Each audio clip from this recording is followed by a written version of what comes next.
సాహితీ సుధా స్క్వేర్ మాల్లో మంచి బఫే అని ఒక ఫైన్ డైనింగ్ రెస్టారెంట్ ఓపెన్ చేస్తున్నామండి.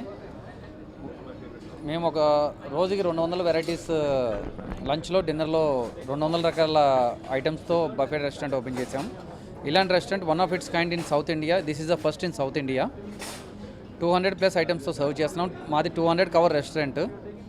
మా దగ్గర tandoori, Chinese, continental, Indian, south Indian, Mexican, Italian, Mongolian అన్ని రకాల క్యూజిన్స్ ఉంటాయి. And ours is a buffet restaurant which caters to the fine dining buffet restaurant. Price lunch 1100 veg, 1200 non veg. For lunch and dinner it's the same. Weekends మేము 240 varieties చేస్తున్నామండి. Weekends lunch 1300, dinner 1400.